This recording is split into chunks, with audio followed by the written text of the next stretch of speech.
Pagod na talaga ako sa kakatrabaho. Tapos wala namang pinupuntahan.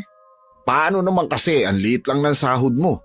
Tapos sa luho mong makeup mo lang napupunta. Siyempre naman, puhunan kong mukha ko.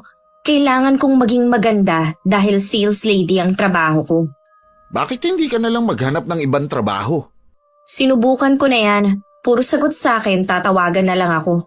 Magugunaw na lang nga ang mundo, hindi pa nila ako tinatawagan. Huwag ka kasing mainip. Subukan mo pa rin mag-apply sa iba. Dapat siguro naghahanap ka na rin ng trabaho, no? Naghahanap naman talaga ako eh. Lagi na lang yan ang sinasabi mo. Pero hanggang ngayon, wala ka pa ring trabaho. Kaya hindi kita maiharap kay tatay eh. Bakit? Sinabi ko bang gusto kong makaharap ang tatay mo? Ibig bang sabihin yan, hindi ka seryoso sa akin? Seryoso? Sinabi ko bang hindi? Eh bakit ayaw mong makaharap ang tatay ko? Sabi mo nga wala pa akong trabaho. Paano ako haharap sa kanya? Kaya nga, bilisan mo nang maghanap. Oo na, nagpapatulong na rin ako sa mga tropa. Asahan ko yan ah. Gusto ko na rin kasing magsama na tayo. Pero kailangan may trabaho ka para walang masabi si Itay at ang mga kapatid ko. Pwede naman kasi tayong magsama. May trabaho ka naman. Ayoko nga no. Hindi ko pinangarap na mag-asawa tapos akong bubuhay. Joke lang naman ang sinabi ko. Di ka na mabiro. Halika nga dito.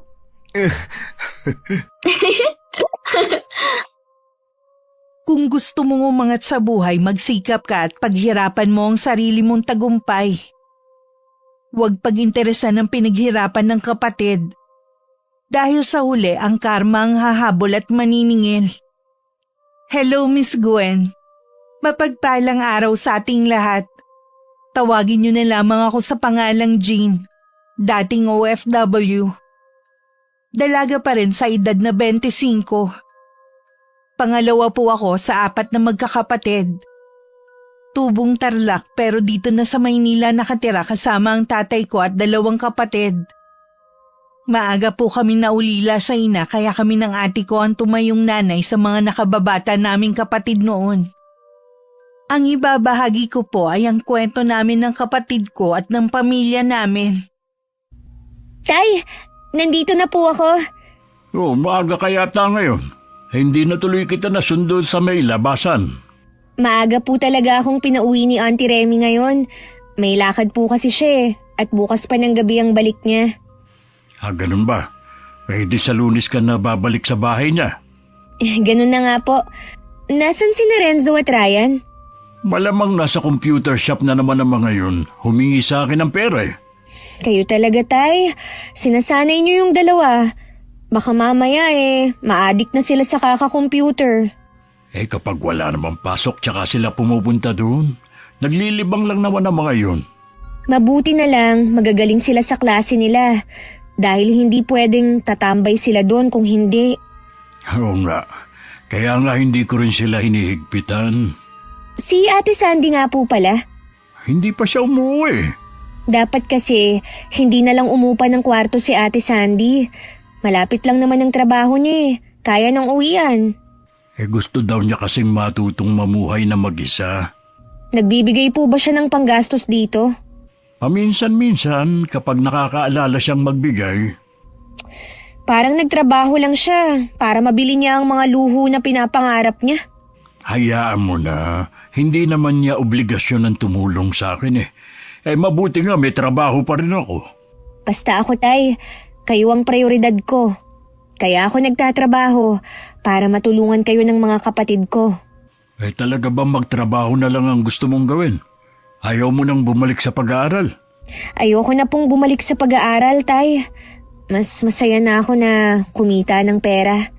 Nangihinayang lang kasi ako Huwag po kayong manghinayangan. Ito naman ang gusto ko Sige na nga. Kung saan ka masay, susuportahan na lang kita. Kayong magkakapatid. Salamat, Tay. Hindi ako kasing talino ni Ate Sandy nung nag-aaral pa kami. Madalas akong kulelat noon sa klase. 20 anyos na ako nung makatapos ako ng grade 12. Dahil nga 2 beses akong bumalik sa junior high school. Kaya nung makatapos ako, mas pinili ko na lang na magtrabaho. Kahit mahina ang ulo ko, wala namang tatalo sa diskarte ko pagdating sa pagkita ng pera. Jean! Uy, ate! Kahapon pa ako rito. Ganun ba? Kailan nang balik mo kina Auntie Remy? Bukas pa naman ang hapon. Tagal din ang day off mo Buti pinayagan ka. Wala kasi siya sa bahay eh. Bukas pa ng hapon ang balik. Kaya. Jean, may extra ka ba dyan? Ekstrang pera ba? Oo, hihiram sana ako sa'yo. Pasensya na ate Hinati-hati ko na kay tatay at sa dalawa nating kapatid eh. Ganon ba? Sayang pala, dapat kahapon pa ako umuwi dito. May trabaho ka naman Hindi ka na naman nagbibigay dito. Bakit kinukulang ka pa? Nagbibigay naman ako dito Tsaka alam mo naman na maliit lang ang sahod ko at may binabayaran akong kwarto, no? Ikaw naman kasi ate. Bakit ka pa umupa? Malapit lang naman ang bahay natin sa mall na pinapasukan mo. Gusto ko kasing matuto sa buhay Masama ba yun? Hindi naman. Kaya lang lagi ka nalang gipit. Tapos, hindi ka pa nakakatulong dito sa bahay. Anong hindi ka dyan? Nagbibigay nga ako kay tatay. Paminsan-minsan lang naman. Madalas ikaw pa ang humihingi sa kanya ng pere. Magpasalamat nga sila na nakakapag-abot ako kahit papaano sa kanila. Kung tutuusin naman, hindi natin sila obligasyon. Ang may ganyang katwiran, madalas walang malasakit at pagmamahal sa pamilya. Os talaga? Sino may sabi, ikaw? Isa na ako dun. Kasi mahal ko ang pamilya ko. Drama naman. Alam mo, wala akong pakialam kung madrama ako sa paningin mo. Pero sinasabi ko lang ang nararamdaman ko. Oo na. Ganito lang kami ni Ate Sandy magbangayan pero maya-maya lang bati na kami. Pagkatapos nga ng isang oras, nagtatawanan na naman kaming dalawa. Naiiling na lang siya na dumiretso na sa kusina namin. Maya-maya sumunod naman ako sa kanya dahil may dala siyang ulam. Siguradong isda yun na lilinisin. Ako na lang po ang maglilinis niyan, tay. Pahinga na muna kayo. Salamat, Iha.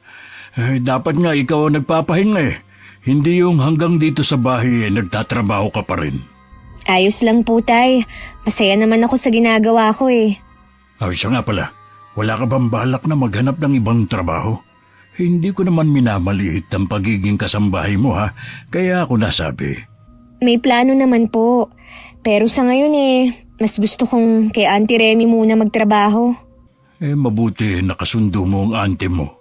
May kasungitan kasi siya at strikta sa lahat ng bagay. Oo nga po Pero kapag sinunod naman ang lahat ng gusto niya, mabait naman po siya. Bukod tanging ikaw lang ang nakasundo niya. Bilib na talaga ako sa iyo, anak. Dalawa na po kayong bilib sa akin. Sino pa yung isa? Si Ate Sandy po. Magaling ka kasing makisama kahit noon pa. Nakuha mo ang ganyang ugali sa nanay mo. Nakakamiss ang inay. Sinabi mo pa. Tuwing nakikita nga kita, naaalala ko siya. Sa inyong magkakapatid kasi, bukod sa ugali, kamukha mo rin siya. Hala, si tatay naiiyak na. Hindi napuwing lang ako. Palusot pa talaga kayo Diyan ka na nga. Ikaw na rin ang magsaing Magpapahinga lang ako sa kwarto. Sige po, ako na pong bahalang mag-isip kung anong luto nito. Nagpahinga na po kayo. Alam kong palusot lang ni Itay na magpapahinga siya. Sigurado akong tititigan na naman niya ang malaking litrato ni Inay at saka niya kakausapin. Mula kasi nang mamatay si Inay, madalas ko na siyang mahuli na ganun ang ginagawa. Bata pa naman ang tatay ko at pwede pa siyang mag-asawa. Pero pinili niyang gampanan na lang ang tungkulin sa aming magkakapatid. Jean, wala ka bang pangarap? Meron naman. Ano? Pangarap ko na makapagtrabaho sa ibang bansa. Wala ka namang tinapos, DH lang ang bagsak mo. Alam ko naman yun. Ibig sabihin balak mo ngang mag-DH? Oo, basta makapagtrabaho sa ibang bansa. Iba ka talaga, sis. Ang lakas ng loob mo. Parang hindi mo nababalitaan yung mga nangyayari sa mga OFW sa ibang bansa. Alam ko naman yan. Pero ayokong isipin ang masamang karanasan nila. Mas gusto kong isipin na mas suswertehin ako kaysa sa kanila. Mukhang sigurado ka na talaga sa plano mo, ah. May passport ka na ba? Wala pa nga eh. Nag-iipon pa ako para maayos ko na yung mga kailangan ko. Good luck sa plano mo, ha? Kapag nandun ka na, huwag mo kaming kalilimutan. Oo naman, kahit hindi mo sabihin. Sino nga palang nagbigay sa'yo ng idea na mag-abroad? Eh di itong kahirapan natin. Wow, ha? Akala mo naman isang kahig isang tuka tayo. Alangan naman na hintayin ko pang mangyari yun. Sa bagay nga, bilisan mo ang pag-aayos ha para makaalis ka na. Pahiramin mo ako ng pera. Bukas na bukas din eh, kukuha na ako ng passport. Ano ka? Wala pa nga akong sahod eh. Nagmamadali ka eh. O sige na, huwag ka nang magmadali. Mag-ipon ka na muna. Huwag mo muna palang babanggitin kay tatay ah. Bakit ayaw mong ipaalam? Baka kasi kontrahin niya eh. Oo nga, tsaka hindi ka talaga niya papayagan. Kahit sa dalawa nating kapatid, huwag mo munang sasabihin. Baka madulas kasi sila kay tatay eh. Matagal ko nang iniisip na mag-apply sa abroad. Yung kaklase ko kasi dati nasa Kuwait na. Okay naman daw ang mga amo niya. Hindi naman daw malulupit lahat. Lalo tuloy akong ginanahan sa pag-iipon. Hanggat maaari kasi gusto kong sariling pera ang gagastusin ko para kung sakaling makaalis man ako, wala akong maiiwang utang. Balak ng kapatid mong pumunta sa abroad. Ang lakas naman ng loob niya. Oo nga eh, bilib nga ako sa kapatid kong yun. Eh may agency na ba siya? Hindi ko alam. Sigurado wala pa. Wala pa siyang hawak na passport eh. Sana nga swertihin siya. Dahil kung hindi, baka pantay na ang paa niyang iuwi dito sa atin. Nanakot ka pa eh. Wala naman dito ang kapatid ko. Eh di sabihin mo sa kanya. Sinabihan ko na siya, alam naman daw niya yung mga nangyayari sa mga Pinay doon. Sa bagay, sa Middle East lang naman ang delikado eh. Saan bang bansa siya pupunta? Saan pa ba? Wala naman siyang tinapos eh. Ay nako, dapat lahat na santo tawagin na niya para makahanap siya ng mabait na amo. Magtitiwala na lang ako sa kanya. Kapag naging okay naman siya sa ibang bansa, maaambunan naman ako eh. Sigurado yan. Hindi naman madamot ang kapatid mo eh. Parang mas excited pa tuloy ako na makaalis siya. Eh bakit hindi mo kaya siya pautangin para makapag-asikaso na? Kita mo nga na kulang yung sinasahod ko tapos ipapautang ko pa. O relax, huwag kang magalit. Mabuti pa umuwi ka na sa inyo, pinapainit mo na naman yung ulo ko eh. Bahala ka na nga dyan. Huwag mo akong tawagan para papuntahin dito ha. Maliban kay Ate Sandy, binanggit ko rin kay Auntie Remy ang plano ko. Sa itsura pa lang ng mukha niya, alam kong hindi siya sang-ayon. Lalo na nang malaman niyang sa Kuwait ko gusto pumunta. Mariin niya talagang tinutulan ang plano ko. Sa Maynila na lang daw ako pumunta kaysa sa bansang yun. Hindi ko lang inaasahan na sasabihin niya yung kay Itay para lang mapigilan ako sa plano ko. Ay, si Andy talaga. Akala ko pa naman kakampi ko siya. Sumbungera din pala. Kakampi mo naman siya pero hindi sa plano mong ito. Tay, kaya ko lang naman gustong mag-abroad. Para din sa pamilya natin. Ang sabi ko sa iyo dati, maghanap ka ng ibang trabaho, hindi mag-abroad. Sayang din po kasi. Habang bata pa sana ako, para makaipon agad. Hindi mo man lang naisip na wala na nga ang nanay mo. Pati ikaw, gusto mo na rin yatang sumunod sa kanya. Tay, sa ibang bansa lang po ako pupunta at hindi sa langit. Pero kapag napunta ka sa malupit na amo, siguradong susunod ka na talaga sa nanay mo. Grabe kayo. Dapat maging positibo naman kayo. Dahil pati si Auntie Remy puro masama ang naiisip na mangyayari sa akin dun. Huwag mo nang ituloy ang plano mong yan, ha? Hindi kita papayagan kahit anong mangyari. Kahit po pwede nating ikayaman ang pag-abroad ko. Kahit na. Basta ayoko yung plano mo. Kapag pinagpilitan mo, itatakwil kita. Grabe naman kayo, Tay. Itatakwil na agad. Hindi ako nagbibiro, anak. Oo na po. Mabuti na rin yung nagkakaintindihan tayo. Kahit tutol si Itay, buo pa rin ang loob ko na ituloy ang plano. Alam ko namang hanggang salita lang si Itay. Hindi naman talaga niya ako itatakwil. Hinayaan ko na lang siya na maniwala na wala na akong planong mag-abroad. Kahit kay Auntie Remy, hindi na rin ako nagsabi tungkol sa mga plano ko. Kay Ate Sandy lang ako nagsasabi. Suportado naman niya ako sa lahat. Ituloy mo lang yan. Huwag mo silang intindihin, lalo na ang Itay. Kapag nandun ka na, magbabago rin ang opinyon nila. Salamat, ate, ah. Mabuti ka pa. Naiintindihan ako.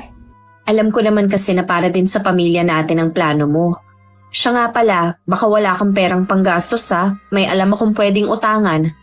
Wag na. Hanggat maaari kasi ayokong mangutang. Kaya nag-iipon ako eh. O sige, ikaw ang bahala. Basta magsabi ka lang kung nagbago ang isip mo. Maliit lang naman magpatubo yun. Tingin ko naman eh, sapat na ang perang nasa akin. Talagang pinaghandaan mo ha? Oo, kasi ayokong mga abala pa ako ng ibang tao. Basta kapag aalis ka na, kami nang bahala ni Jimmy ang umarkila ng sasakyan na maghahatid sa'yo. Sinong Jimmy? Boyfriend ko. Iyon ba yung anak ni Mang Hill? Oo, kilala mo pala ang tatay niya. Silang mag-ama ang kilala ko. Bakit naman sa dami ng lalaki na pwede mong juwain eh, yun pa? Grabe ka naman sa boyfriend ko. Tambay lang kasi ang lalaking yun eh. Baka nga ikaw pa ang gumagastos kapag nagdi-date kayo. Naghahanap na siya ng trabaho. Ewan ko lang. Yung tatay nga nun, nuknuka ng tamad. Mana lang siya sa ama niya eh. Hindi lang yun. Manluloko pa. Hindi naman katulad ng tatay niya si Jimmy. Buong buhay niya wala pa siyang nilokong tao. Talaga lang ha. Baka naman ikaw ang kauna-unahan niyang maluloko kung sakali. Huwag ka namang ganyan kay Jimmy. Hindi mo pa nga siya nakakaharap ng personal. Hinusgahan mo na agad ang pagkatao niya. Hindi ko siya hinuhusgahan no. Yun talaga ang pagkakakilala sa kanila dito sa lugar natin. Alam ba ni tatay ang tungkol sa inyo? Hindi eh. Hindi naman nagtatanong ang tatay kung may boyfriend ba ako eh. Ate, kahit hindi nagtatanong si tatay, dapat sinasabi mo pa rin. At dapat na pinapaakyat mo ng ligaw. Hindi yung kung saan-saan lang kayo nagkikita. O baka naman magkasama na kayo sa iisang bahay. Kaya siguro, mas gusto mong mangupahan no? Hindi ah. Ako lang ang mag-isa sa inuupahan ko. Sus, maniwala ako sa'yo. Di wag. Hindi ka na lang kasi umamin eh. Kung gusto mo, pumunta ka pa sa inuupahan ko para malaman mong totoo. Bakit pa? Kailangan mo lang naman magsabi eh. Dahil kung hindi, isusumbong kita kay tatay. Di magsumbong ka. Akala mo naman natatakot ako sa'yo ha? Sige, hinahamon mo ko ah. Sa inis ko kay Ate Sandy, pag uwi ni Itay galing sa trabaho, hindi pa man siya nakakaupo para magpahinga.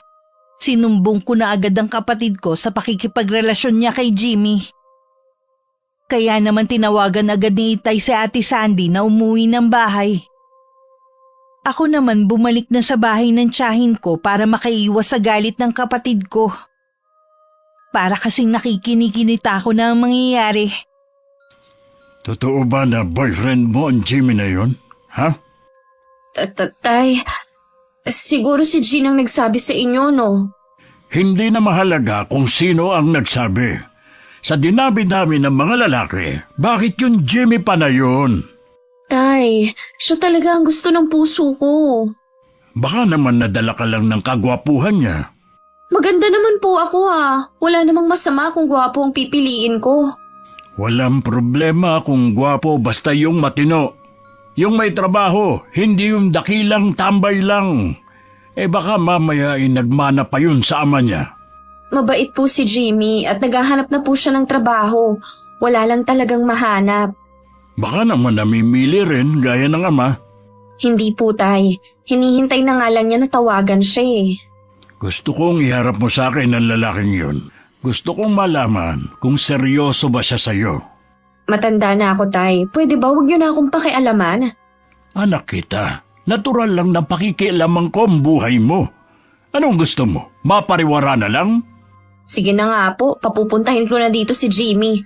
Pakiusap ko lang sa inyo, Tay, harapin niyo siya ng maayos. Basta maayos din siyang haharap sa akin. Kung hindi pa kinulit ni tatay ang kapatid ko, hindi pa niya papupuntahin ang boyfriend niya sa bahay namin. Tanghali na nung dumating ang dalawa. Nagmano naman si Jimmy kay tatay. Formal din naman ang damit nito. Halatang pinaghandaan ang pagpunta sa amin. Hindi na ako magpapaligoy-ligoy pa. Ano ba ang intensyon mo sa anak ko? Mahal ko po ang anak nyo. Katunayan po niyan handa ko siyang pakasalan. Hinihintay ko lang po na tanggapin niya ang alok ko. Bakit? May trabaho ka na ba? Naghahanap naman po ako. Ang lakas naman ang loob mong sabihin na pakakasalan mo ang anak ko. Wala ka naman palang trabaho. Gaya nga po na sinabi ko, naghahanap na ako. Dapat kasi trabaho muna hinanap mo bago girlfriend. Dati naman po akong may trabaho. Kaya nga ako sinagot ni Sandy. Nung kami na, tsaka naman ako nawalan. Ayusin mo muna yung buhay mo bago ka ulit humarap sa akin. Mang Felipe naman, maayos naman po ang buhay ko Ano pa ba ang dapat ayusin? Naisip mo ba? Paano kung mabuntis mo bigla ang anak ko? Ano ipapakain mo? Sige nga. Hindi naman po siguro. Nag-iingat naman kami ni Sandy Ano sabi mo? Huwag po kayong mag-alala. Pananagutan ko naman si Sandy kung sakaling mabuntis ko siya. Hindi ko siya tatakbuhan. Maniwala kayo sa akin. Wala na rin naman akong magagawa. Hindi ko naman kayo pwedeng paghiwalayin. Sana lang, tuparin mo yang pangako mo. Makakaasa po kayo, Mang Felipe. Parehong nakahinga ng maluwag ang dalawa sa naging desisyon ni Itay. Habang nagsasaya naman ang kapatid ko at boyfriend niya, abala naman ako sa pag-aasikaso ng mga dokumento na kailangan ko. Ilang beses rin akong lumuwas para pumunta sa agency. Nakausap ko na rin ang magiging employer ko sa Kuwait. Mukha namang mabait ang mag-asawa kahit mata lang nung babae ang nakikita. Nang sigurado na ang pag-alis ko, tsaka ako nagpaalam kay Auntie Remy na bakas ang pagkabigla sa muka. Hindi niya inaasahan yun. Sa huli, binasbasan na rin niya ang nalalapit kong pag-alis. Si Itay na lang ang dapat kong kausapin. Alam kong hindi magiging madali na harapin siya. Pero kailangan kong magpaalam sa kanya.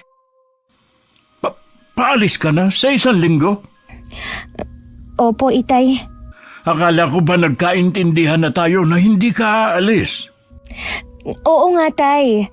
Kaya lang po, sayang kasi yung oportunidad 3 taon lang naman ang kontrata ko Akala mo yata ganun lang ang 3 taon. Napakatagal noon, anak.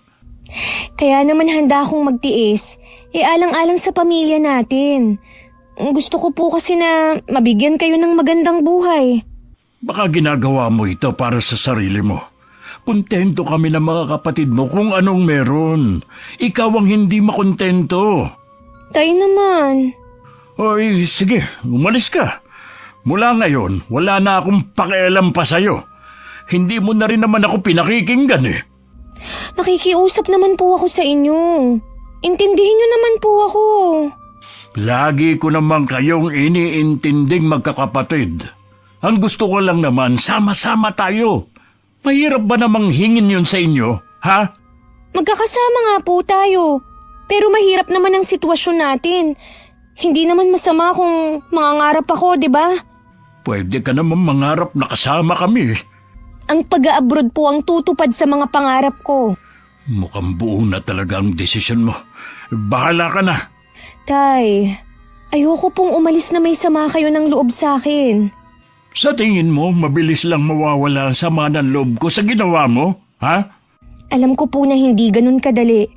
Pero ayoko pong umalis na mabigat ang dibdib ko. Galit pa rin ako sa ginawa mo. Pero babasbasan pa rin kita para maging ligtas ang biyahe mo. Dahil galit si Itay, hindi niya ako pinayagan na sa bahay muna mamalagi. Habang hinihintay ang araw ng pag-alis ko, nagpaalam na rin ako sa dalawa kong kapatid kaya bumalik na ako sa bahay ng tiyahin ko. Doon na rin ako dinalaw ni Ate Sandy para makapagpaalam sa akin. Ikaw na ang bahala kay na tatay at sa dalawa nating kapatid ha, ate.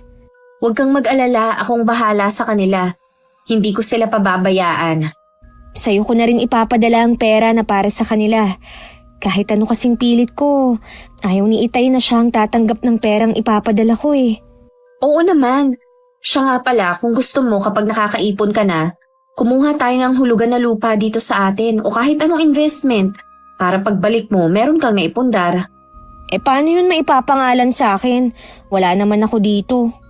May tiwala ka naman siguro sa akin. Sa akin na lang muna ipapangalan tapos pagbalik mo, tsaka ako ililipat sa pangalan mo. Ang dali lang nun. Oo nga ate, yun naman ang rason kung bakit ako mangingibang bansa. Kung dito lang kasi ako, malabong makapagpundar ako. Samantalahin mo habang mura pa ang mga lupa dito sa lugar natin. Sige ate, sa'yo ko na ipapaubaya ang lahat ah. Magpapadala na lang ako sa'yo ng pera. Dumating ang araw ng pag-alis ko. Hindi na rin ako nagpahatid kay Ate Sandy. Baka kasi hindi ko kayanin. Mas gusto ko sana buong pamilya ko ang maghahatid sa akin pero hanggang ngayon galit pa rin sa akin si Itay. Nag-chat na lang ako sa kanya pero wala man lang sagot. Baon ng pag-asa na matutupad ko na rin ang pangarap ko, lumipad ako sa bansang Kuwait para magtrabaho bilang kasambahay. Tay! Tay! Nandito ako sa may likod. Bakit ba kung makasigaw ka parang may sunog sa kapitbahay? Kasi po tay, nagpadala na po si Jean ng pera. Ganun ba? Bakit parang hindi kayo masaya? Hindi ako interesado sa pera. Ang gusto kong malaman kung kumusta na ang kapatid mo doon. Nakakakain ba siya ng maayos? Mabait ba mga amo niya? Hindi ba siya minamaltrato? Isa-isa lang po ang tanong. Hindi ko naman kasi masasagot ng sabay-sabay yan eh. Di isa-isahin mo ang sagot. Bilisan mo na. Okay naman po si Jean doon. Mabait na istrikta daw pong mag-asawa na walang anak. All around po ang trabaho niya at may 4 na aso siyang inaalagaan. 2 maliit at 2 malaki. Hindi daw siya masyadong nakakagamit ng cellphone dahil bawal po.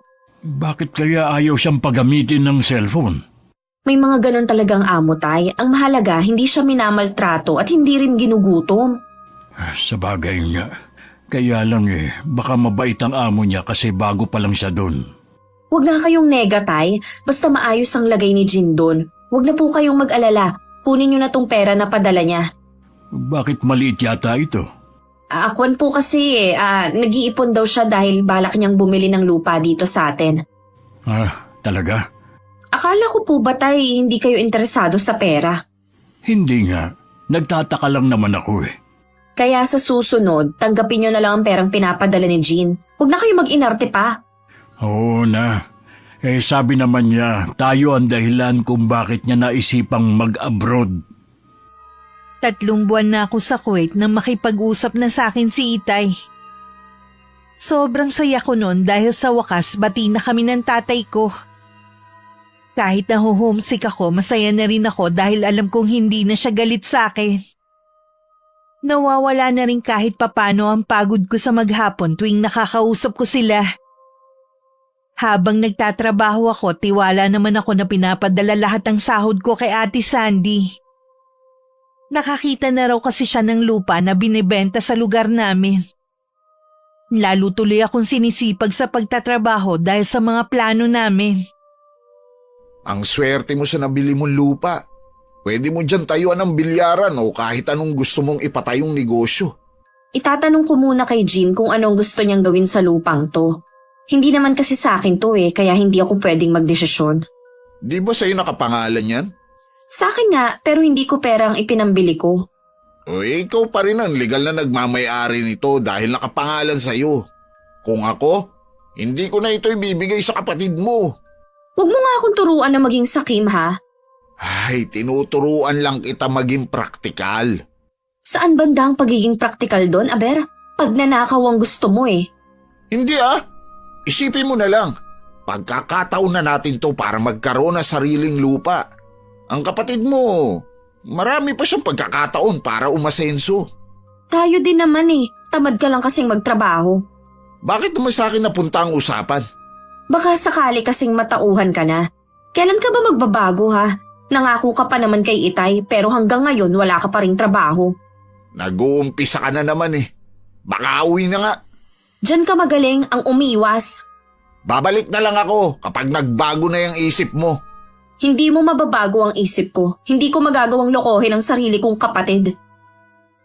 Ilang araw nang laging nahihilo si Ate Sandy. Tuwing umaga din, lagi siyang naduduwal kahit wala pa naman laman ng tiyan niya. May hinala na siya kaya nagmadali siyang nagpa-check up. Tama nga ang hinala niya. Buntis siya at 2 buwan na ang kanyang dinadala. Magkahalong tuwa at kaba ang nararamdaman niya. Agad niyang tinawagan si Jimmy para ipaalam ang kanyang kondisyon. Kahit si Jimmy natuwa sa binalita sa kanya ni Ate Sandy. Ang kailangan nilang gawin, magsabi kay Itay. Bakit ang aga nyo naman pumunta rito? Kasi po tay, may sasabihin kami ni Jimmy sa inyo. Ano naman ang sasabihin nyo? Tatay Felipe, hihingiin ko na po sana ang kamay ni Sandy. Di ba ang sabi ko sa'yo, hanggat wala kang maayos na trabaho, hindi mo pwedeng pakasalan ang anak ko. Paano po yan? Buntis na po si Sandy. Alangan naman na hindi ko panagutan. Ano ka mo? Binuntis mo ang anak ko? Akala ko ba sabi mo nag-iingat kayo, ha? Ano pong magagawa? Aksidente pong nakabuo eh. Ano ngayon na ipapakain mo sa anak ko? At sa magiging apo ko? Maghahanap na po ako ngayon. Hindi ka pa ba nagsasawa sa linya mong yan? Kasi ako, sawang-sawa na. Hindi na bago sa pandinig ko yan. Pangako po, maghahanap na po talaga ako ng trabaho. Gawin mo na lang, baka sakaling maniwala pa ako. Tay, kaya po kami nandito para humingi ng basbas sa pagpapakasal namin. Ano pa nga bang magagawa ko? Nakabuo na nga kayo. Mahigit 1 taon na rin po kaming may relasyon ni Jimmy. Hindi naman siguro masama kung gusto na namin magpakasal. Wala namang problema sa kasal dahil nasa hustong gulang na kayo. Ang problema nga ay... Ay naku, para na ako siramplakan nito. Salamat po tay at binasbasan niyo na kami ni Jimmy. Sinabi naman ni Ate Sandy na magpapakasal na nga sila ng boyfriend. Hindi na rin naman ako nagulat dahil alam ko doon na rin papunta ang relasyon nila. Humingi naman sa akin ng regalo si Ate Sandy. Pinadalhan ko siya ng malaking halaga para sa bibilhin niyang gamit ng magiging baby nila. Nabanggit kasi niya na nagdadalang tao na rin siya. Kaya pala wala na rin nagawa si Itay kundi pumayag. Ang swerte naman natin, no? Kahit simple lang ang kasal natin, ang dami pa rin nagbigay ng regalo. Oo nga eh. Bahay na lang ang kulang sa atin. May mga gamit na tayo eh. Malapit na rin tayo magkaroon ng bahay. Ha? Paano naman? Di doon sa lupa ng kapatid mo. Pwede naman natin yun patayuan ng sarili nating bahay. Ayan ka na naman eh. Magkakaanak na tayo. Ano bang mahalaga sa'yo? Ang kapatid mo o kami ng magiging anak mo? Kailangan mo pa bang itanong yan? Siyempre kayo ang mahalaga. Iyon naman pala eh. Hindi ka ba natatakot sa karma ha? Wala pa nga tayong ginagawang masama, karma na agad ang iniisip mo. Sa hinihiling mong yan sa akin, malaking kasalanan ang magagawa ko sa kapatid ko. Minsan nakausap ko si Ate Sandy. Kailangan ko raw lakihan ng padala ko para maumpisa na nila ang paupahan na ipapagawa namin. Kaya naman wala nang natitira sa akin. Ultimo yung naipon ko na ipadala ko na sa kanya. Wala naman akong pagsisisi dahil sa maganda na punta ang perang pinaghirapan ko. Nang sa wakas natapos ang pinirmahan kong kontrata, maayos ako nagpaalam sa mga amo ko na hindi na ako ulit pipirma ng panibagong kontrata. Jen, ikaw na nga. Tay, ako nga po. Kumusta na po kayo? Ayos lang naman si Renzo at Ryan. Kumusta ka na, anak? Lalo kayatang gumanda at pumuti doon sa ibang bansa. Ayos lang naman po ako. Namiss ko po talaga kayo. Sobra. Bakit hindi ka naman nagpasabi na darating ka? Ay di sana nasundo ka namin. Gusto ko po kayong sorpresahin eh. Alam kong pagod ka. Ang mabuti pa, magpahinga ka na muna. Mamaya pa ang uwi ng mga kapatid mo eh. Tay, excited na po akong makita ang mga naipundar ko. Pati yung lupang binili ko. Naipundar? Anong ibig mo sabihin? Gusto ko po sanang maging sorpresa sa inyo. Kaya bilin ko kay ate na huwag sasabihin. Ha? Ganun ba? Tay, akala ko po ba dito nakatira sina ate Sandy? Lumipat na sila mga ilang buwan na ang nakakalipas doon sa bahay nila. May bahay na po pala sila. Kahit pagod, gusto ko nang makita yung apartment na ipinagawa ko. Yung bang dating lupa ni Kapitan ang tinutukoy mo? Yun lang kasi yung natatandaan kong ibinebenta dito sa atin noon. Yun na nga po. Bago ka makipag-usap sa ate mo, magpahinga ka na muna para may lakas ka. Pagod nga po ako pero mas gusto ko pong makipagkwentuhan muna sa inyo. Oy, sige. Gusto ko rin namang malaman ang mga nangyari sa iyo habang nagtatrabaho ka. Marami po akong tiniis na hirap doon para lang makapag-ipon. Sulit naman pala ang paghihirap ko. Oo, anak. Bakit po parang malungkot kayo? Hindi yata kayo masaya na makita ko eh. May problema po ba kayo? Ay, kasi meron kaming pinagtalunan ng ate mo. Ho? May ginawa po bang masama si Ate Sandy? Akala ko pa naman matino na siya, lalo na't may pamilya na siya. Nahawa na siya doon sa asawa niya. Ano po ba ang ginawa nila na ikinagalit niyo? Anak, ang ate mo, ginawa ko naman lahat para mapigilan siya. Sila ng asawa niya, pero mas nangibabaw ang kasamaan nila. Tay, ano po ba ang ginawa nila? Sabihin niyo na po. Alam ko na pinapadala mo lahat ng pera mo sa kanya. Oo nga po. Dahil plano namin na bumili pa ng mga lupa dito sa atin. Maganda po ang plano namin. Para po yun sa atin. Huwag ka nang umasa sa ate mo. Wala na siyang balak ibigay ang para sa'yo. Ano po? Hindi totoo yung sinasabi niyo. Hindi po ako lolokohin ni ate. Kung may labang ka, gawin mo para lang makuha ang para sa'yo. Susuportahan kita. Hindi yun magagawa ni ate. Nalukuhin ako. Kung alam lang niya ang hirap at pagtitiis na ginawa ko. May mga gusto kong bilhin para sa sarili ko. Pero hindi ko ginawa. Dahil gusto ko buong may padala ko sa kanya. Patawarin mo ko, anak. Kung hindi ko napigilan ang ate mo sa masama niyang plano. Noon nagpapagawa na sila ng bahay, doon ko lang din nalaman ang lahat.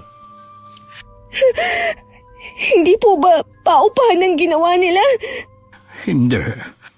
Nagpagawa sila ng bahay.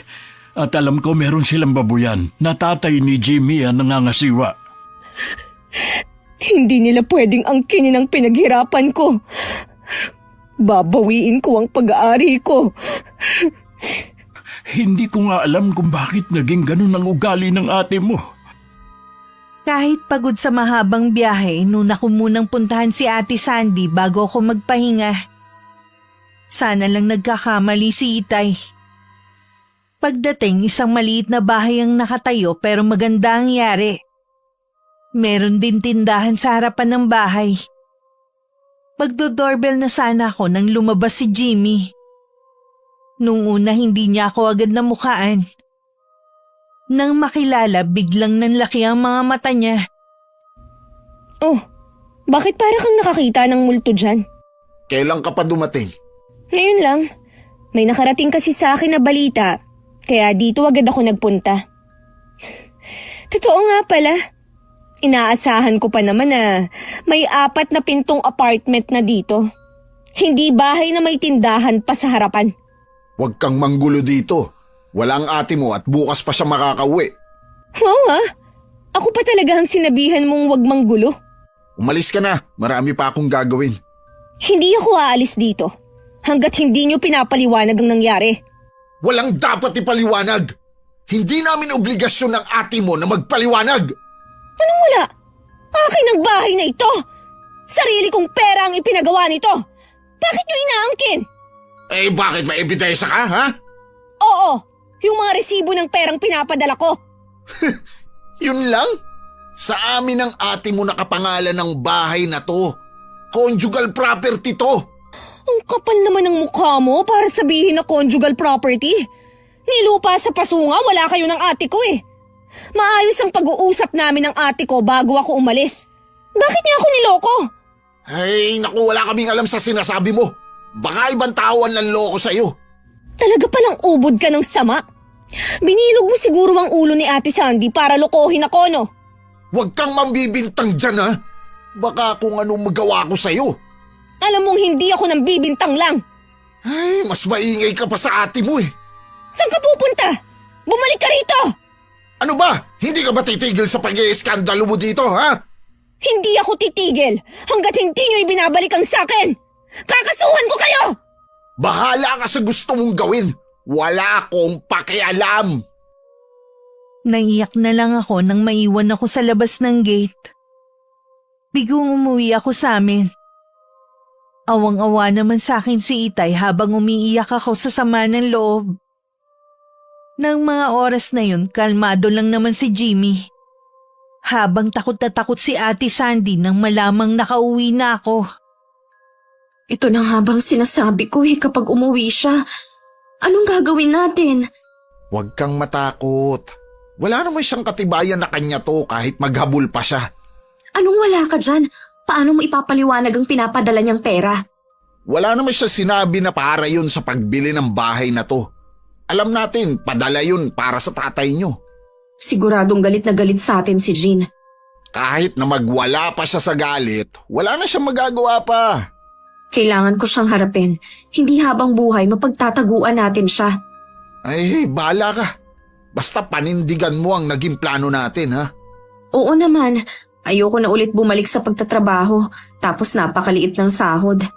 Iyon naman pala eh. Hayaan mong magmukhang tanga yung kapatid mo. Wala naman nakakaalam na may ganun kayong usapan eh. Nagbibihis ako sa kwarto ko ng mga oras na yun dahil balak ko na naman puntahan si Ate Sandy. Kinatok ako na nakababata kong kapatid at sinabing nasa sala ang ate namin. Dali-dali akong lumabas para harapin siya. Nakatayo at nakatalikod siya sa gawi ko. Habang palapit ako, pinasadahan ko siya ng tingin. Halata sa pananamit nito at straight na buhok na hindi na siya katulad ng dati. Nang humarap siya kahit dito lang naman sa amin, todo makeup siya. Para talagang pinamumukha niya ang estado niya sa buhay. Sis! Buti naman nakauwi ka na. Huwag kang makalapit-lapit sa akin. Hindi ko kailangan ng yakap at beso-beso mo. Ang sungit mo naman, ang tagal mo ngang nawala eh. Ipaliwanag mo nga kung anong nangyari sa mga plano natin. Anong plano? Huwag ka nang magmaang-maangan pa. Alam mo ang tinutukoy ko. Hindi ko nga alam ang sinasabi mo. Sige, itanggi mo. Lahat gagawin ko para bawiin sa'yo ang mga kinuha mo. Wala ka namang ibinibigay sa akin eh. Anong babawiin mo? Pwede ba, Sandy? Huwag mo nang pahirapan ng kapatid mo. Ibalik mo na lahat ng kinuha mo sa kanya. Wala po akong kinukuha sa kanya. Kusa niya yung binigay sa akin. Yun na nga dahil akala niya mapupunta sa mabuti. Malay ba naman ng kapatid mo na aangkinin mo pala? Wala namang ebidensya si Jean na kanya yung bahay na naipundar namin. Sa akin yung nakapangalan. Kaya ako sa'yo ipinangalan dahil alam mong hindi ako makakapirma. Usapan natin na ililipat mo rin sa pangalan ko oras na umuwi ako. Kung ako sa'yo, Jean, mag-abroad ka na lang ulit. Mag-ipon ka ulit. Bata ka pa naman. Nakikiusap ako sa'yo, ate. Ibalik mo na sa akin ang pinaghirapan ko. Akin yun. Hindi ko na ibabalik yon kahit maglupasay ka pa. Kung kinakailangang magsampa ko ng reklamo, gagawin ko. Para mabawi ko lang ang akin. Gawin mo kung anong gusto mo. Ito lang ang tandaan mo. Gagastos ka lang ng malaki. Ikaw lang naman ang maaabala. Anong klase kang kapatid, Ate Sandy? Ganyan ba talaga ang ugali mo? O nahawa ka na sa asawa mo? Huwag mo na nga madamay-damay ang asawa ko. Wala naman siyang kinalaman dito eh. Anong wala? Siya nga ang dahilan kaya nagawa mo akong lokohin. Maawa ka naman sa kapatid mo, Sandy. Para matapos na to, ibalik mo na ang kinuha mo sa kanya. Huwag kang makinig sa asawa mo. Hindi, Tay. Sa pagkakataong to, sarili ko naman ang iisipin ko at kapakanan ng pamilya ko. Lagi nyo na lang iniisip ang babaeng to. Palibhasa kasi siyang paborito ninyo. Pantay-pantay lang ang trato ko sa inyong magkakapatid. Alam mo yan. Ikaw nga ang mas pinapaboran ko sa inyo dahil ikaw ang panganay. Oo nga, sa amin ni Jean akong pinagtapos nyo. Naibigay nyo lahat ng kailangan ko pero ramdam ko na si Jean pa rin ang mahalaga sa inyo. Walang ibang magaling at mabait na anak sa inyo kundi siya. Ikaw lang ang nag-iisip niyan. Ni minsan nga hindi kita inobliga na tumulong sa amin ng mga kapatid mo. Si Jean, lagi siyang may kusa. Tayo ang prioridad niya kaysa sa sariling kaligayahan. Tapos kaiinggitan mo pa siya? Hindi ko po kinaiinggitan si Jean. Anong hindi? Ano yung sinasabi mo ngayon, ha? Sinasabi ko lang naman na walang mahalaga sa inyo kundi itong boba niyong anak. Ang kapal mo naman para tawagin akong boba. Baka nakakalimutan mo na dahil sa pagtitiis ko sa ibang bansa, masarap ang buhay na tinatamasa nyo. Ito ang kabayaran sa ginawa mong pangaagaw ng atensyon ni tatay sa akin mula bata. Demonyo ka talaga! Kakalbuhin kita! Walang yaka! Bitiwan mo po ko! Ultimo pagpapaganda nitong buhok mo! Galing din sa perang padala ko! Bitiwan mo sabi! Tama lang nakalbuhin kita! Tama na! Tumigil na kayo! Para kayong hindi magkapatid! Hindi na po talaga! Pagkatapos ng ginawa niya! Pati kapatid namin na abala sa labas na papasok dahil sa pag-aaway namin. Kasama si tatay, pilit kaming pinaghiwalay. Bitiwan niyo ako! Hindi pa ako tapos sa babaeng yan! Buisit ka! Balak mo ba akong kalbuhin? Huli ka rito! Hindi lang basta kalbo! Aalisin ko pati anit mo! Pagbabayaran mo tong ginawa mo. Ikaw ang magbabayad ng malaki dahil sa ginawa mo! Mabuti pa umalis ka na, Sandy. Wala ka rin naman palang balak makipag-ayos sa kapatid mo. Wala talaga! Magsama-sama kayo sa bulok na bahay na to. Ang yabang mo na porke maganda na ang bahay mo! Itong tatandaan mo! May karma din ang ginawa mo! Hindi na nahiya si Ate Sandy na tapunan kaming lahat ng masamang tingin bago umalis. Nang sumunod na araw, pumunta ulit ako sa bahay ng ate ko pero kahit anong tawag ko, hindi nila ako hinarap. Naglabas din ako ng saloobin ko kay Auntie Remy. Nang minsan dumalaw siya sa bahay namin. Noon pa naman iba na ang ugali ng kapatid mong yon. Hindi ko lang akalain na aabot sa ganito. Buong-buo ang tiwala ko sa kanya. Hindi ko akalain na sisirain lang niya. Iniisip ko nga kung saan ba ako nagkulang ng pagpapalaki sa kanya. Wala po kayong pagkukulang, Tay. Ginawa niyo naman lahat eh. Kung desidido ka talaga na kasuhan ng kapatid mo, nandito ako para tumulong. Pero asahan mong hindi magiging madali. Siguradong gagastos din tayo ng malaki. Yung gagastusin nga po ang inaalala ko eh. Sa totoo lang, halos wala pong natira sa akin. Sinubukan mo na ba ulit na kausapin ng ate mo? Ilang beses po akong bumalik sa kanila. Hindi ko nga alam kung tama bang sabihin na bahay ko o bahay ba nila eh. Kung ano man ang magiging pasya mo, nandito lang naman kami ng tatay mo. Kung gusto mo magtrabaho ulit sa akin pwede naman. Hayaan niyo po. Pag-iisipan ko. Maraming salamat sa pagdamay mo sa amin, pinsan.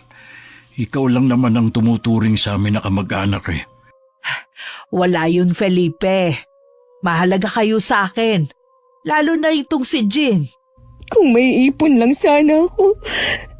Gusto ko sanang magpahinga muna sa pagtatrabaho. Pwede naman, Iha. Alam ko na hindi lang katawan mong pagod, kundi pati ang isip mo. Salamat po, Tay. Kapag okay na po ako maghahanap na ako ng trabaho. Patawarin mo sana ako, anak. Kung wala man lang akong nagawa para tulungan ka. Wala po kayong kasalanan, Tay. Sadyang sakim lang po si Ate Sandy. Masama man sabihin, sana hindi sila patahimiking mag-asawa. Ganyan din ang iniisip ko sa kanilang dalawa. Hindi dapat sila makampante. Kailanman hindi panghabang buhay ang nararanasan nilang masaganang buhay. Lalo na galing yun sa pinaghirapan ng iba. Tama ang sinabi ng Auntie Remy mo. Anak ko siya, pero kailangan niyang pagbayaran ng ginawa niya. Karma maniningil sa kanya balang araw. Nagpasya na lang ako na hayaan na lang si Ate Sandy na magtamasa ng perang pinaghirapan ko. Isang buwan din ako nagmukmuk lang sa bahay. Tiniis ang mga chismis sa amin ng mga kapitbahay at ng makakating dila na kabarangay namin. Nang medyo maayos na ang pakiramdam ko, nagpasya akong maghanap ng trabaho. Noong una gusto ko sanang mag-apply ulit sa abroad. Kaya lang sa naranasan ko doon na hirap at malayo sa pamilya, parang hindi ko nakakayanin. Sabi ng mga kapatid mo'y naghahanap ka na daw ng trabaho? Opo, naghanap din nga ako sa online para hindi na ako masyadong lumalabas.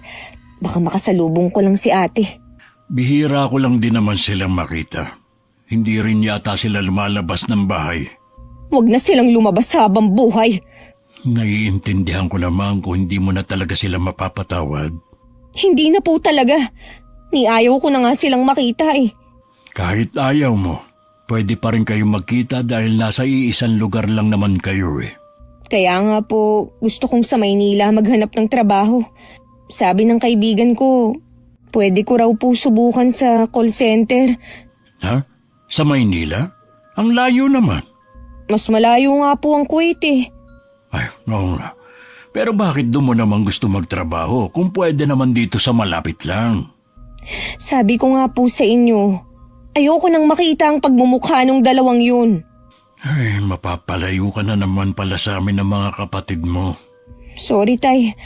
Ito lang kasi ang naiisip kong paraan para makalimutan ko ang ginawa ni Ate Sandy. Naiintindihan kita, anak.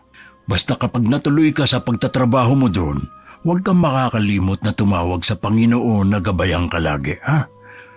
Pasensya ka na, anak, kung hindi ko to nasabi sa iyo nung pumunta ka ng ibang bansa. Ayos lang, Tay. Galit naman kasi kayo noon Tsaka, hindi naman niya ako pinabayaan nung nasa abroad ako. Sa kabila ng matinding pagsubok sa iyo, patuloy ka lang maniwala at manalig sa kanya. Nasisiguro ko na meron siyang mas magandang plano sa iyo. Huwag mong isipin na katapusan na para sa iyo ang nangyari. Isipin mo na simula pa lang yon ng magandang plano niya sa iyo. Mahirap pong magsimula ulit, pero sisikapin ko pong maging positibo lagi. Basta, nandito lang kami ng mga kapatid mo. Hindi ka namin pababayaan. Salamat po. Kayo ang laging nagbibigay sa akin ng inspirasyon. Siguro kinakatigan din ako ng swerte. Agad ako natanggap sa trabaho sa Maynila. Nagkataon namang may bahay si Auntie Remy doon kaya hindi ko na kailangang mangupahan pa. Malaki rin ang pasasalamat ko sa kanya dahil nanatili siya sa tabi ko. Hindi na rin kami nagkita ni Ate Sandy. Hindi ko alam kung sadyang umiiwas sila sa akin. Iniwasan ko rin makibalita sa nangyayari sa kanila. Ang gusto ko lang magtrabaho lang para makatulong kay Itay. Balita ko sa Maynila na nagtatrabaho si Jean. Talaga? Akala ko pa naman ibabalik siya sa abroad. Bata pa naman siya. Bakit kaya hindi na lang siya mag-abroad kaysa sa Maynila? Maliit lang sahod doon. Saan mo nga pala nalaman ang balitang yan? Kay paring Alwin. Di ba malapit lang bahay niya sa tatay mo? Tapos yung asawa niya, marites din. Kaya hindi ako masyadong naglalalabas eh. Pinagpipiestahan kasi ng mga chismosa ang buhay natin. Huwag mo na lang silang pansinin. Hanggang kuda lang naman yung mga yun eh. Tama ka, hindi ko lang kasi maiwasan na maapektuhan sa mga sinasabi nila eh. Bakit nga pala bihis na bihis ka? Bagay ba sa akin ang naka-Amerikana? Saan ka ba pupunta ha? Birthday nung kumpare ko galing Canada. Inimbita ako. Hindi naman yata formal lang okasyon. Bakit kailangan nakaganyan ka pa? Gusto ko lang naman magpasikat eh. Napakainit dito sa atin. Baka hindi ka pa nakakarating sa pupuntahan mo, tagaktak ng pawis mo. Hayaan mo na. Minsan lang naman to eh. Bahala ka nga. Siya nga pala Jamie, malapit nang maubos ang ipon natin. Kailangan mo nang maghanap ng trabaho dahil kung hindi, maghihirap na naman tayo. May tindahan naman tayo ah. Napansin ko kasi, mula nang dumating si Jean, tumumal na ang benta natin. Tapos dyan pa natin kinukuha ang mga kailangan dito. Parang ayaw nang bumili sa atin ng mga tao eh. Hindi kaya sinisiraan niya tayo? Hindi ko alam eh. Hindi naman kasi yun mapanirang tao. Iba ang nagagawa ng isang tao kapag galit. Sa bagay nga. Tsaka, malaki ang kasalanan natin sa kanya. Magsisimula ka na naman eh. Makaalis na nga. Dati meron silang tindera na tumatao sa tindahan nila. Dahil matumal na ang benta, wala na silang pampasahod. Kaya kahit may inaalaga ang anak, si Ate Sandy na rin na nagbabantay. Nakaramdam pa ng inis ang kapatid ko nang may magtayo din tindahan malapit sa kanila. Balita niya mas mura daw ang paninda doon. Hindi naman niya makumpronta si Aling Marcia dahil kilalang palaban at mabunganga ang babae. Habang nagbabantay nga ang kapatid ko, isang bisita ang hindi niya inaasahang darating. Ano po sa inyo? Auntie Remy, akala ko kung sino nakatayo sa harap ng tindahan ko. Kumusta po kayo? Tindahan mo? O tindahan dapat ni Jean? Ano po ba ang sadya ninyo kung hindi kayo bibili? Kung ako sa'yo, ibalik mo na ang mga ninakaw mo sa kapatid mo. Magkaroon ka naman sana ng hiya. Anong ninakaw? Wala po akong ninakaw sa kapatid ko. Dahan-dahan po kayo sa pagsasalita nyo ha. Binabalaan kita. Ibalik mo kay Jean ang mga to. Dahil kung hindi, pareho kayong magsisisi na mag-asawa. Kawawa naman ang anak nyo kung maagang mauulila. Pwede ba? Bago mawala ang respeto ko sa inyo, umalis na kayo. Baka malasin pang negosyo ko sa inyo eh. Huwag mong sabihin na hindi kita binalaan. Sinabi na nga umalis na kayo eh. Tanda-tanda nyo na pakialamera pa rin kayo. Nagpupuyos pa rin sa galit si Ate Sandy kahit wala na ang tiyahin namin. Lalo pang nakadagdag sa inis na nararamdaman niya nang makarating ang balita na yung mga dati naming kamag-anak na malayo sa amin nakikipaglapit na. Personal pa nga kaming inimbita sa reunion ng pamilya. Inimbita ba tayo sa reunion nyo? Hindi, sinatatay lang. Nakasalubong ko nga yung pinsan ko kahapon. Wala naman siyang binanggit. Pumunta na lang tayo. Ganun ba talaga kakapal ang mukha mo ha? Ano bang masama kamag-anak ka naman. Kahit kailan talaga mahilig ka sa mga okasyon. Imbis na paghahanap ng trabaho ang iniintindi mo. Ayan ka na naman Baka akala mo hindi nakarating sa akin ang nangyari sa mga pinaaalagaan nating baboy sa tatay mo. Yun ba? Mga napeste nga. Kaya kailangan ulit magsimula. Saan naman tayo kukuha ng panimula? Wala na akong hawak na pera. Kita mo nga, wala nang laman ng tindahan natin. Ibenta na lang kaya natin ang bahay na to. Ano ka mo? Yan lang ba ang naiisip mong solusyon ha? At saan tayo sa tingin mo titira? Para nga makapagsimula tayong muli. Pwede naman tayo sa bahay ng mga magulang ko Alam mong maraming nakatira sa bahay tapos makikisiksik pa tayo. Pansamantala lang naman Maghanap ka kasi ng trabaho. Yun ang naiisip ko na solusyon sa problema natin. Bahala na. Anong bahala na? Talaga bang kaya mo kaming tiisin ng magutom ng anak mo? Kilala na kasi tayo na nakakaangat sa buhay. Tapos malalaman ng mga tao na naghahanap ako ng trabaho. Ano na lang ang sasabihin ng mga tao nun? Ang sasabihin pa talaga ng mga tao ang inaalala mo kaysa sa kalagayan natin. Natural. Dahil ayoko masira ang imahe ko. Kung gusto mo, ikaw na lang ang magtrabaho. At ako na lang ang mag-aalaga sa anak natin. Kung kailan naman maayos na ang trabaho ko dito sa Maynila at maging ang relasyon namin sa iba naming kamag-anak, isang dagok naman ang dumating sa buhay namin. Inatake sa puso si Auntie Remy. Nadala pa siya ng kapitbahay sa ospital pero hindi na rin niya kinaya. Halos wala na akong mailuha habang nasa harapan ako ng kabaong niya. Pero sige pa rin ako ng iyak. Auntie Remy, bakit yun naman kami iniwan agad? Diba sabi ko, babawi pa ako sa inyo ni tatay. Wala na tayong magagawa pa, anak. Hanggang dyan na lang talaga ang Auntie Remy mo. Kaya lang, tay, hindi pa ako nakakabawi sa kanya. May plano pa ako kasama kayo. Nasisiguro ko sa iyo na ang huling sandali ng Auntie Remy mo ang pinakamasaya sa lahat. Wala siyang bukang bibig kundi ikaw. Alam mo naman na napakasungit ng auntie mo na yan. Bukod tanging ikaw lang ang nakasundo niya. Kaya marami sa mga kamag-anan natin ang bumilib sa iyo. Yung pagiging masungit ni Auntie Remy, pakitang tao lang po niya yun. Dahil sa ilang beses siyang naloko at nasaktan noon. Pero nung kami ang magkasama, wala na kaming ginawa kundi magtawanan. Para kaming magbarkada noon. Hindi ako tatagal sa pagtatrabaho sa kanya kung hindi siya mabait. Kinailangan ko lang talagang mag-abroad noon dahil sa pangarap ko. Isipin na lang natin na masaya na siya kung nasaan man siya naroroon. Tapos na ang paghihirap niya dito sa lupa. Yun na nga lang po ang iniisip ko eh. Pero masakit pa rin po na hindi na natin siya makakasama. Ganon talaga. Lahat tayo may hangganan sa mundong ito. Kaya tama lang ang ginawa mo na bigyan ng importansya ang auntie mo bago siya pumanaw. Auntie, mamimiss ko kayo. Yung tawanan natin. Yung kunwari na nagagalit kayo pero sobrang bait nyo. Sayang, iilan lang ang nakakaalam sa totoo niyong ugali. Kahit alam naman namin ni Itay na alam ni ate ang nangyari kay Auntie Remy, ni minsan hindi siya nagpakita sa burol.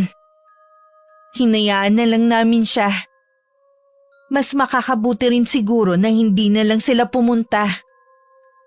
Pagkatapos nga ng 5 araw, hinatid na namin sa huling hantungan si Auntie Remy. Kahit ang panahon nakikiramay sa amin dahil nung umalis kami sa bahay, mainit naman. Nang malapit na kami sa sementeryo, tsaka naman bumuhos ang ulan. Kahit tumuwi kaming basa, hindi ko maramdaman ang lamig. Tanging pagluluksa lang ang nararamdaman ko. Inilibing na pala ang tiyahin mo kanina. Talagang natiis ka nilang hindi sabihan, ha? Hindi naman ako malapit sa tiyahin kong yun. Kaya okay lang naman na hindi ako pumunta. Halos lahat ng kamag-anak nyo nandun. Ikaw lang ang wala. Pwede ba? Huwag na nga natin pag-usapan yan. Ang dami ko na nga iniisip, yan pa talagang pinagkakaabalahan mo. Bakit ba mainit na naman ang ulo mo? Araw-araw naman mainit ang ulo ko dahil sa'yo. Ano na naman ba ang ginawa ko? Nagtanong ka pa talaga. Kaya tayo minamalas dahil wala ka nang ginawa kundi sumimangot. Kaya tayo minamalas dahil inutil ka. Inutil pala, ha? Hayop ka talaga? Diyan ka lang magaling, ang manakit. Ulitin mo pa sinabi mo. Pamamagain ko sa sampal yung mukha mo. Wala ka nang silbi, nananakit ka pa. Una pa lang, alam mo nang ganito na ako. Kaya wala kang magagawa kundi magtiis. Demonyo ka, hindi ka pa mawala. Hindi ka ba talaga titigil, ha? Ano nangyayari sa'yo? Biglang sumakit ang dibdib ko. Parang may kung anong tumutusok. Okay ka na ba ngayon? medyo nawawala na. Namumutla ka pa rin hanggang ngayon eh. Mabuti pa sa kwarto na muna ako. Hindi ka na ba pupunta sa tatay mo? Bukas na lang siguro. Hindi talaga maganda ang pakiramdam ko eh. O sige, magpahinga ka na lang muna. Bahala na akong dumiskarte kung saan ako makakahiram ng pera. Hindi lang maamin ni Ate Sandy na baka yun na ang umpisa ng karma nila. Ilang taon din nilang pinakinabangan ng perang hindi naman sa kanila at ngayon nga naniningil na. Biglang sumagi sa isip niya ang huling pag-uusap nila ng tiyahin namin.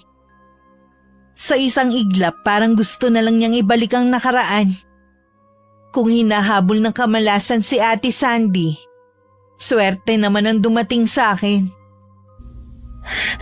Totoo po ba, Tay? Sa akin iniwan ni Auntie Remy ang ari-arian niya. Oo, anak. Nagulat nga rin ako eh. Kasi wala namang anak yung tiyahin mo. Bukod tanging ikaw lang naman ang malapit sa kanya.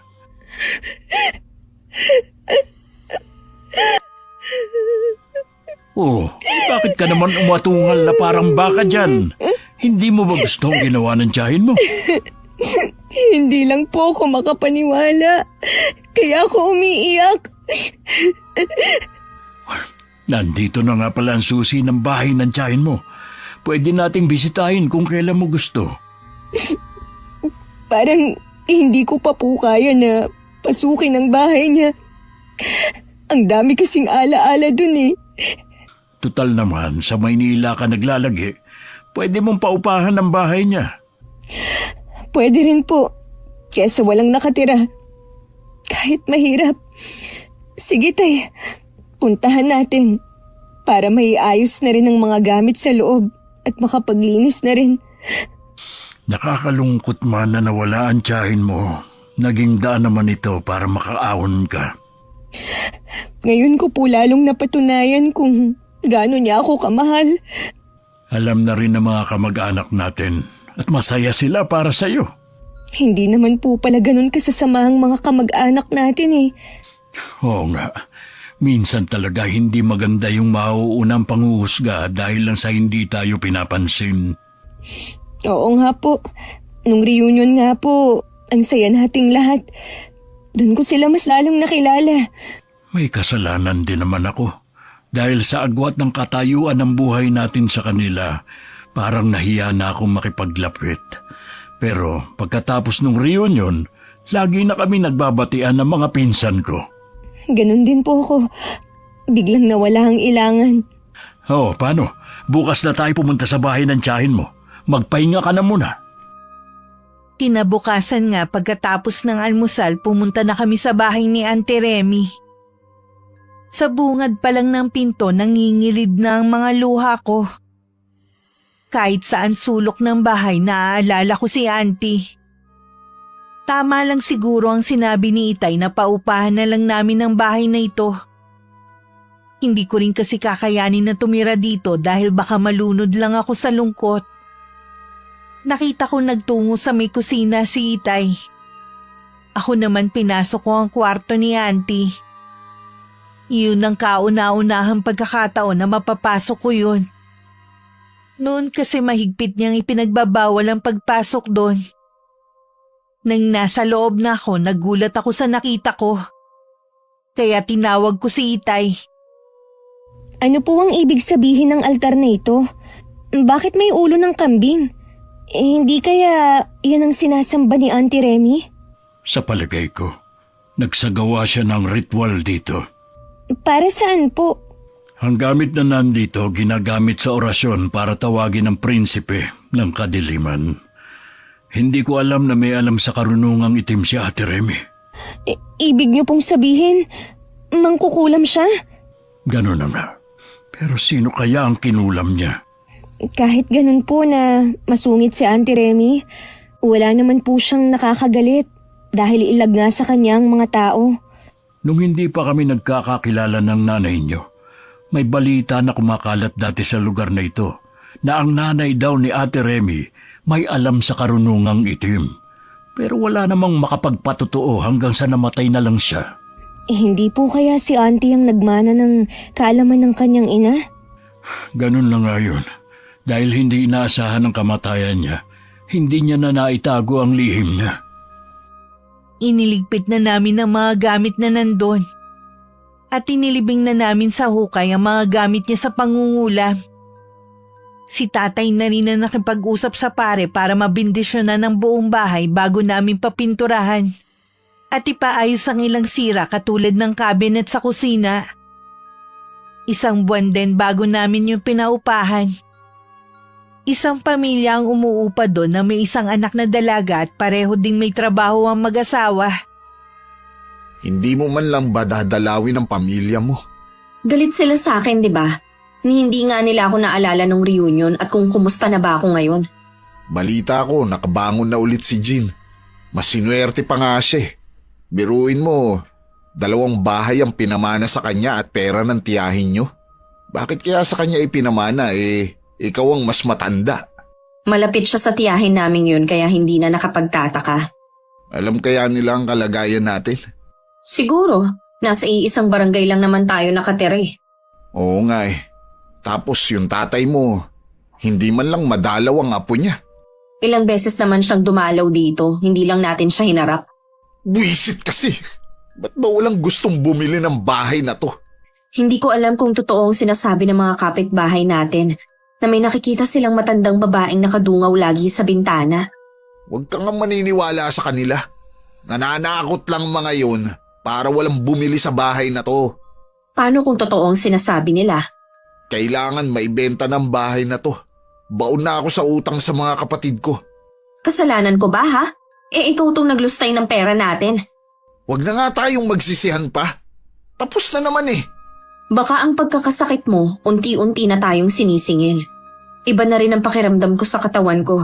Ayoko lang sabihin sa'yo. Kapag nagkapera na tayo, magpapacheck up tayo sa doktor. Gusto ko na rin malaman ang sakit ko eh.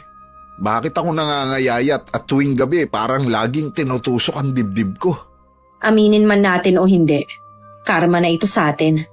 Kung totoo man yan, huwag mo nang ulit-ulitin banggitin pa. Naaawa na nga ako sa anak natin eh. Pati siya nagtitiis na rin. Hindi ko na mabili ang mga gusto niya. Makakaraos din tayo. Babalik din sa dati ang buhay natin. Gusto sanang kontrahin ni Ate Sandy ang sinabi ng asawa. Alam niya hindi na maibabalik ang maganda nilang pamumuhay. Araw-araw palubhan ng palubha ang sakit ni Jimmy. Napilitan na rin humingi ng tulong ang kapatid ko sa biyanan niya. Napilitan na rin silang dalhin si Jimmy sa doktor. At kahit siya pinatingnan na rin pero hindi matukoy ang sakit nila. Ibinebenta na pala ang bahay ng ate mo. Baka wala na silang panggastos, kaya ibinibenta na. Wala naman kasi sila parehong trabaho eh. Oo nga. Sana naging wais sila sa paggasta ng pera mo. Ganun po talaga. Kapag hindi pinaghirapan ng pera, ang daling gastusin. Hanggang ngayon ba galit ka pa rin sa ate mo? Hindi na po, tay. Pero ayoko na rin pong makipaglapit sa kanya. Kung gusto niyo po siyang kausapin, hindi ko kayo pipigilan. Inaalala ko kasi ang apo ko. Gusto ko sana silang dalawin bago tayo manirahan sa Maynila. Subukan niyo pong dalawin ang apo niyo. Baka sa pagkakataong ito pagbuksan na kayo ng pinto, wala na naman silang maipagmamalaki. Susubukan ko nga ulit na dumalaw. Mamimili muna ako ng pasalubong para sa pamangkin mo. Tay, sigurado po ba kayo na hindi lang kayo napipilitan na sumama sa akin sa Maynila? Oo naman. At saka di ba nga, doon din gustong mag-aral ng mga kapatid mo ng college. Ayoko namang maiwan dito mag-isa habang naroon kayong lahat. Inaalala ko lang po kasi kayo. Baka manibago po kayo. Huwag mo akong alalahanin. Basta kasama ko kayo, masaya na ako kahit saan pa tayo tumira. Salamat po, tay. Naalala ko lang kasi ang mga sinabi niyo dati. Hindi natin masasabi kung hanggang kailan na lang tayo sa mundong ito. Gusto ko lang po kayong makasama lagi. Ako rin, anak. Kayo na lang ang kaligayahan ko. Inabot pa ng 2 araw ang itay bago niya nadalaw ang apo niya kay Ate Sandy. Ang kapatid ko mismo ang nagbukas ng pinto. Hindi maitago ni Itay ang pagkabigla pagkakita kay ate. Sobrang payat na kasi nito at parang tumanda. Halata na may sakit na iniinda. Ang kapatid ko naman hindi na napigilan na mapaiyak. Para siyang nagkaroon bigla ng kakampi nang makita si Itay. Salamat po, Tay, at dinalaw niyo kami. May mga pasalubong ako para sa apo ko. Nandiyan ba ang asawa mo? Wala po siya, Tay. Umuwi na po siya sa kanila. Bakit naman niya kayo iniwan? Lalo ka na. Tingin ko sa'yo para kang may sakit. Mas malala po ang sakit ni Jimmy, Tay. Sumusuka na kasi siya ng mga buhay na insekto. Kapag natutulog siya, minsan may lumalabas na ipis sa bibig niya at sa tenga. Hindi kaya may bumabarang sa kanya? Natatakot po ako, Tay. Baka matulad din ako sa kanya. Kawawa po ang anak ko. Ang mabuti pa, sumama muna kayo sa bahay. May kakilala akong magaling na albularyo. Baka po magalit si Jean kung sasama kami sa inyo. Hindi nagalit ang kapatid mo. Kilala mo siya na hindi mapagtanim ng galit.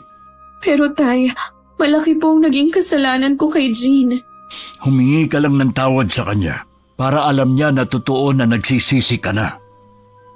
Nang araw ding yun, isinama ni Itay ang kapatid ko at pamangkin sa bahay namin. Nagulat din ako nang makita ang itsura ni Ate Sandy.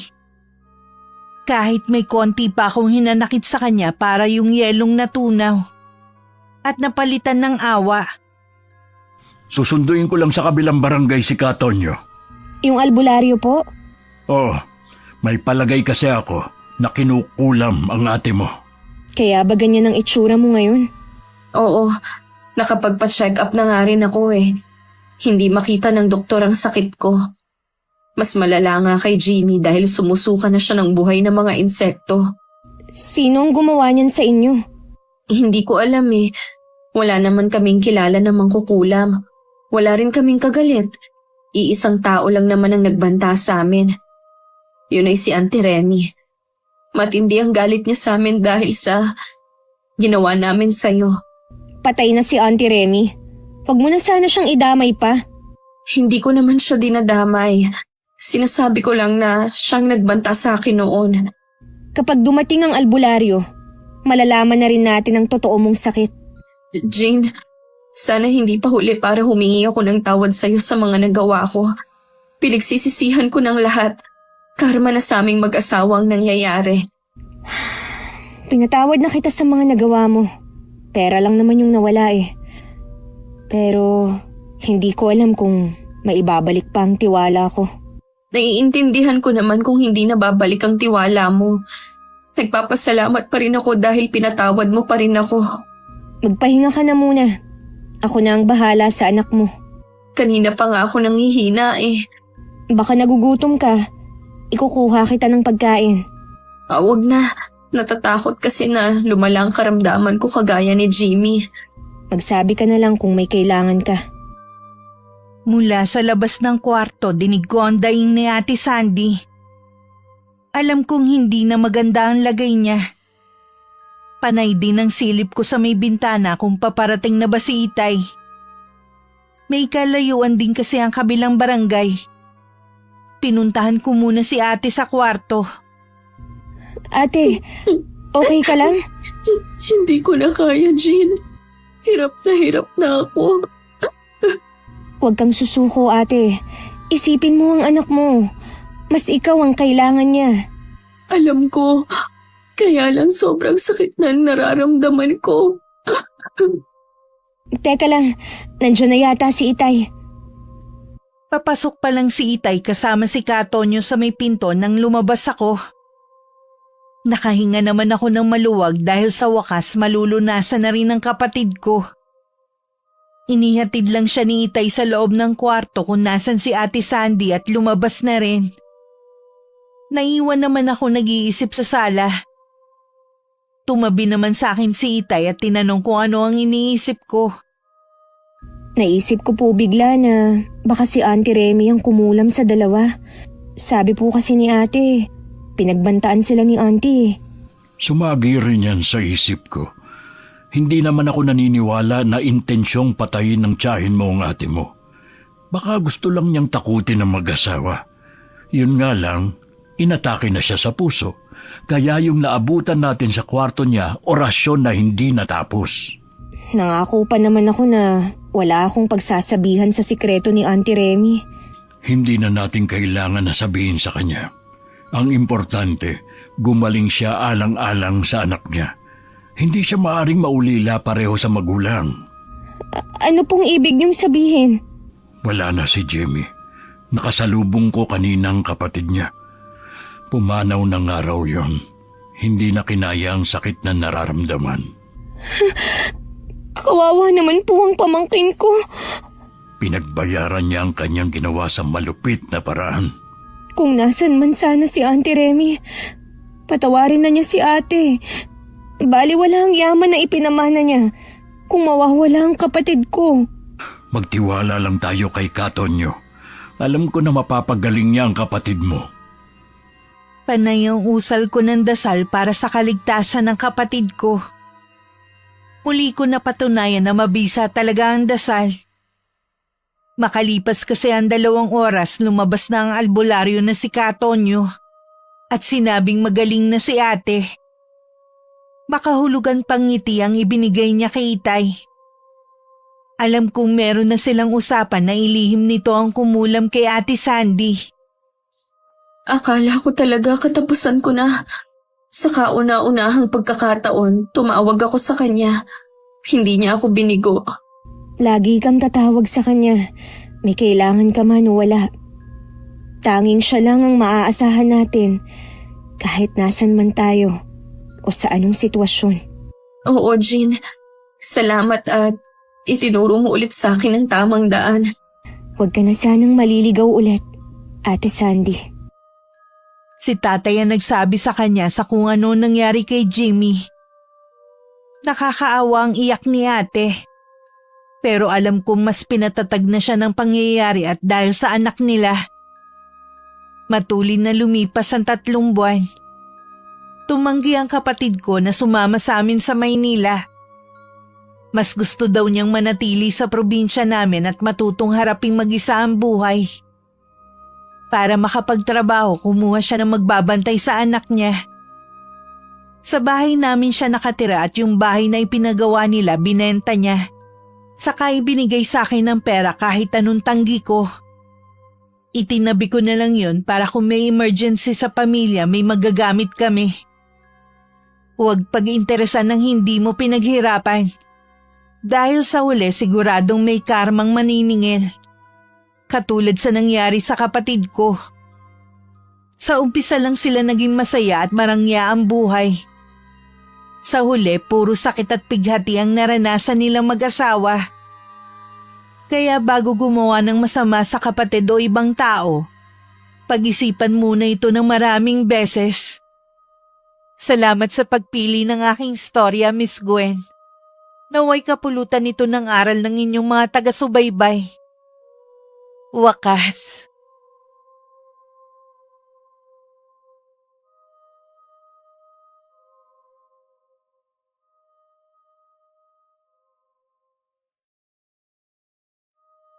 Pagod na talaga